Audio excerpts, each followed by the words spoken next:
So earlier I sent a message that said, what is Monday Night Football, Rocky 4, checking your brakes, and keys all have to do with the Freedom versus Forest Park game this week? I'm about to tell you. Let's get to it. So, I'm not gonna lie. Freedom is a scary environment, right? Crowd is just pumped up. It's a hostile environment. It's tough to walk in there and play Freedom. They're undefeated. Games haven't even really been close, right?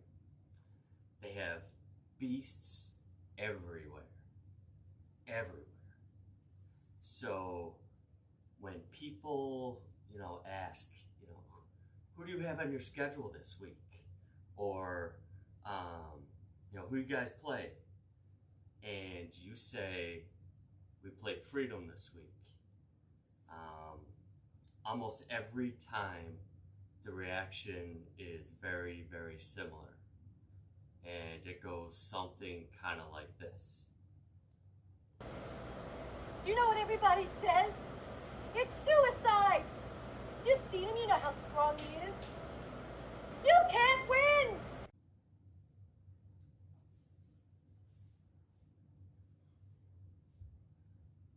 Now, let me be clear. That clip's kind of funny, right? But let me be clear. I don't think Coach Robinette has that reaction that we just saw in that clip from Rocky 4, right?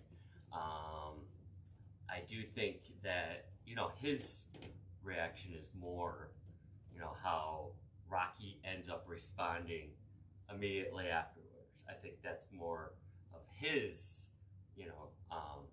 his response. But do I think Forest Park could beat Freedom? I do. I 100% do. Do I think Coach Robinette feels like he can beat Freedom? Of course I do. And I mean, I think that even if you were to ask Coach Overton, right? Can Forest Park beat you guys? I think he would say, of course. Simply because we all know, like, on any given Sunday, right, things happen, and that's why they play the game. Simple. Well, it's the same thing for Fridays. I do think Forest Park has to play flawless, but saying just that there's no way this team can win. No head coach is going to feel that way, right? He may, talk to his team in a different way, but I mean, that's just how it is. Any team can beat any team on any given night, but it's going to take, some flawless game planning. Now, it's funny because I have no intentions or speaking with Coach Robinette this week because I can imagine he's going to be working extremely hard on the game plan. And you kind of heard that when he interviewed with Rusty Bird after this last Potomac game about, the importance of the game plan and stuff. So I do think he's going to be, working extremely hard like Coach Robinette does. Now, I also think he's not going to get much sleep this week because of that, right? And he's going to be a bit grumpy and, he's going to expect his players to be completely locked in and all in and any nonsense. And he's just not going to play around. So, and then come Friday, he's going to walk in and do what he can. But that's why I don't plan on talking to him because he'd get a little grumpy if he's just focused and, things aren't going perfect or such. So I'm going to stay away this week. Now, I don't know what kind of game plan he's going to develop. I said in my clip earlier in this week, I think he's a brilliant mind, right? Football mind. Well, so is Coach Overton. So that's a challenge right there. But and it's funny because I make it a purpose not to talk like football football strategy and what Forest Park is doing with my son all week, because I don't want to know it. He has drawn up, and we keep our conversations to more about like his personal efforts and what did he do and what did he do well today and what does he need to work on, and not about the team or game plan and such. I save those conversations for after Friday nights and Saturday mornings, right? Because I try to, I like to have that distance. But so with that said, I'm gonna offer up, right here, what I think are the 4 keys for Forest Park to beat Freedom this week. 4 keys, and let's talk about it right now. All right, so I would say first down success is key number 1 for Forest Park to beat Freedom. I think they got to have a lot of success on first down. Last week when I talked about the Forest Park Briar Woods game, I was talking about, third down conversions, right? And I think it was 11 for 18 or something. I can't remember, but they do well on third down conversions. And I talked about how they can, that team could 3 to 4 yard you to death, right? Now here I think it's first down. First down is key. I think if Forest Park doesn't consistently get about 4 yards, and when I say first down success, I mean about 4 yards. But if they don't consistently get 4 yards on first down, I think they're going to be in trouble. You don't want to be, 2nd and 9, right, or 2nd and 13, and we already know about Freedom's defense, and in fact, I mentioned, even TJ, right? Every time I read the, reviews and stuff from after a game for Freedom, you see that, hey, TJ had this many tackles and, this many for a loss, right? And there's a lot of guys on that defense. I'm just mentioning TJ as an example. So, but I do think that if they don't get at least 4 yards consistently on first down, it's going to be trouble, because then, I think Freedom can start doing some other things if you get down into that 2nd and long. And the other thing is with that is I think you got to make the game short against Freedom. I really do. I think you got to take that clock down consistently, and just try to put the crowd, limit the crowd, and slow the game down in that sense. So my goal would be somehow let's keep Freedom down to 8 total possessions, right? To a quarter tops. So I would like to say 7 possessions, but I'm a realist, right? 8. But I think you have to limit them to 8 possessions. And the only way you're going to do that is by working that clock on the offense and having first down success, and running the ball. You got to be smart, and just work that clock. And, if we're home by 9, it's a good day. That's what it's going to take in my mind. So that's key number 1, first down success. So key number 2, I believe, is tackling, right? Simple, tackling. In fact, these next 2 keys is really about trying to stop, Jeffrey Overton, right? It's he has, God, what is it? Over 900 yards in 5 games, in, I don't know, 13, 14 touchdowns. So he he definitely puts a lot of points up up on the board for Freedom. So I do think you got to have some specific keys aimed at stopping him, and it's easier said than done. But I think that the yards after contact for Freedom is a huge stat, right? And it's usually an offensive stat. I do think there's a clear relationship, right, between yards after contact, points, wins. I mean, it all goes together. And I do think that if you go into a game like this and you try to limit everything, you won't end up eliminating anything. That's just how I look at football sometimes. I think in this case you have to, instead of thinking about how are we going to limit this, how are we going to eliminate this? Because I think if you can eliminate this, then you can win the game.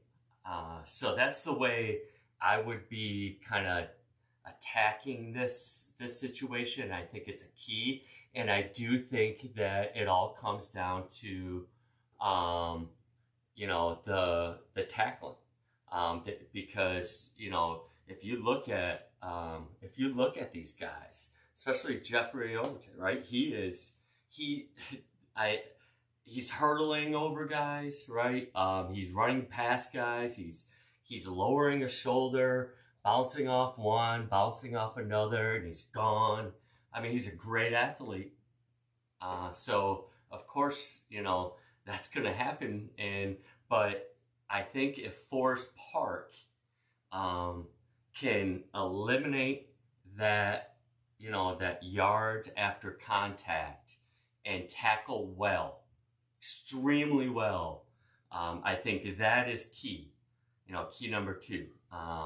At Forest Park, I think their defense really showed up last week, and you could see it. You could see it in the stats and the scoreboard.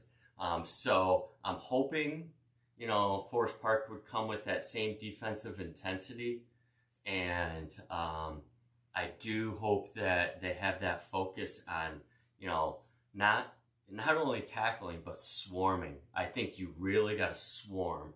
Now you can get burned in other ways if that happens, I understand, but I got to look at the numbers. I really do. I got to look at those numbers of almost 1,000 yards rushing, or 1,000 yards, 5 games and 14 touchdowns or so, and I gotta try to eliminate that. That would be my goal. Now again, easier said than done. So how do you do it? Well, I think that's key number 3. And we're going to talk about that in a minute. All right, so now we're going to talk about key number 3, right? And I call it checking his brakes.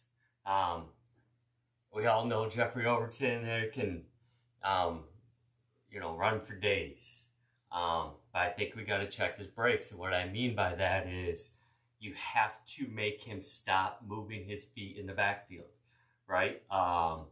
If not, he's going to have a lot of momentum, and he's going to run through and around everybody on that field, killing, that yards after contact that we just talked about, having big plays, and it's going to be very hard to tackle him. So you have to figure out a way to make him stop moving his feet in the backfield, right? Look at the Monday Night Football game where Buffalo Bills just played Tennessee, right? And what they did with Derrick Henry. And Derrick Henry, I think, averaged maybe 1 yard a carry that game. And I think that they broke that down kind of in that game and what that success was about. And it was explaining and showing how you just had to stop his feet from moving, right? I think that a lot of teams try to have that same sense against, a guy like that because he's so big and strong, and he breaks tackles and has some cutbacks and makes big plays and such. So I mean, that's the way I would go at it, and you really got to have that gap discipline to be able to do it. That A and B gap, you got to have the gap discipline there, and you need to be able to shed those blocks because just because you can fill that gap, if you can't shed blocks, then it's not going to do you any good. But that's what I think it is, though, the A and B gap, and those middle linebackers for Forest Park this week, I think just got to be north-south, because the minute that Freedom has those linebackers there, playing just sideline to sideline immediately, that's where I think is going to be trouble, because, he could cut back and such. So I think you need your linebackers, playing hard north-south, and get him to slow his feet. Reads would be a little bit different, and I think you could slow it down. And I also think that you got to be vicious on the edge. Forest Park last week did an amazing job, sealing that edge. And where the week before, that kind of extended some plays and such, especially towards the end of the game. So I do think that they got to be fierce on the edge. They have to be able to, have that gap discipline with those linebackers playing north-south, those middle linebackers. You got to shed that block. Now, these guys are big boys, so you got to be able to shed that block. And the other thing I would say is, it is more risky, but you gotta have some safety aggressiveness, right? Now you can get beat in other ways by Freedom, many other ways. But like I said, I think that you gotta eliminate something, and with the points and the yards that Jeffrey puts up and stuff like that, I think that's what you eliminate. And I think you gotta bring that safety up with some aggressiveness, because if you could stop that run, and stop him from moving his feet, in the backfield, they may try to, team, you may respond by, okay, let's give him the ball and, some screens and such.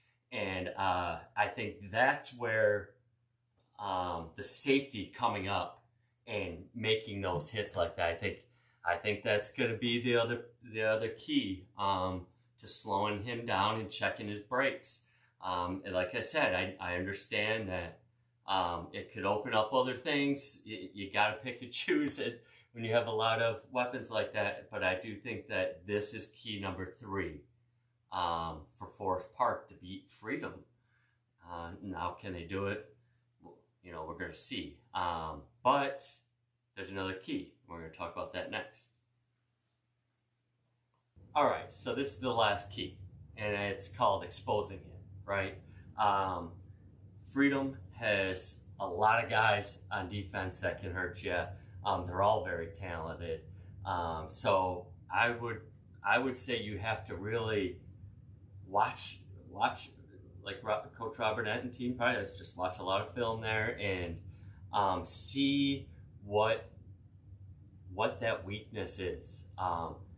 Find one weakness that you can just expose somewhere based on what your offensive game plan is. And I think that when I talked earlier last week about the game against was it Mountain View, right? And I mentioned how Forest Park just dominated that third quarter, half of the fourth, and they just came out and said, we're going to run through you. We're going to run the ball, and we're going to run right at you. And I think that, that's part of that, just reacting to the game and seeing what's going on there and making some adjustments. And I think that if you can identify that one weakness and just expose that by throwing the kitchen sink at it, you have a chance. And if you can't find that weakness to expose, I would be thinking about, what do they do extremely well? Like, what is this player, what is he known for? What does he do extremely well? What are you most fearful of? And you try to expose his greatest skill and talent on the football field and try to make that into turn that greatness into an actual weakness for the defense, but because you might know it's coming and such. So, I mean, this one's tough, but I do think that you find a target, you expose it, you throw everything at it, and if that doesn't work, then you say, okay, well, I know these guys are going to be rushing, I know these guys are going to be doing this or doing that, and they do it very well, and now let's try to turn that into a negative by understanding that it's coming, and we can bait you into something and then kind of use your skill against you. So you either got to expose a weakness and go at it, or you got to understand what they do extremely well and then use it against them. That one's much more complicated, but I think that if you're Forest Park and you're going into Freedom in that environment, and you're going in there with expectations to win, which any team hopefully has that when they go anywhere to play. But I think if you take these keys, this is how I would attack it. Now, granted, these coaches are much smarter than I am, right? And they've been in this county playing for a long time and coaching for a long time. And these kids are extremely talented. But I could tell you, Freedom is undefeated. They run through everybody. It's not just this year. They've done it in years past. I'm sure all kinds of coaches have tried to come up with different game plans and they failed, or just had limited success. But this is how I would go at it. This is what I believe are the keys to beating Freedom. We'll see what kind of game plan Coach Robinette has for Freedom, and we're going to see what kind of game plan Freedom has for Coach Robinette and the Forest Park Bruins. I'm looking forward to the game on this week.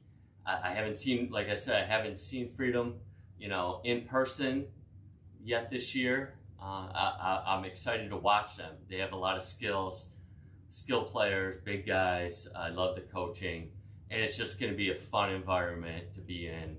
So I'm looking forward to the game. We'll see what goes right, what goes wrong for either team, post game.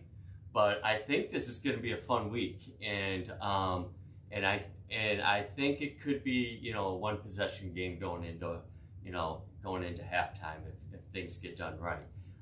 Now, I'm not talking about what can Freedom do to beat Forest Park, because they're undefeated, and Forest Park has lost a couple, and so I'm just taking a different approach.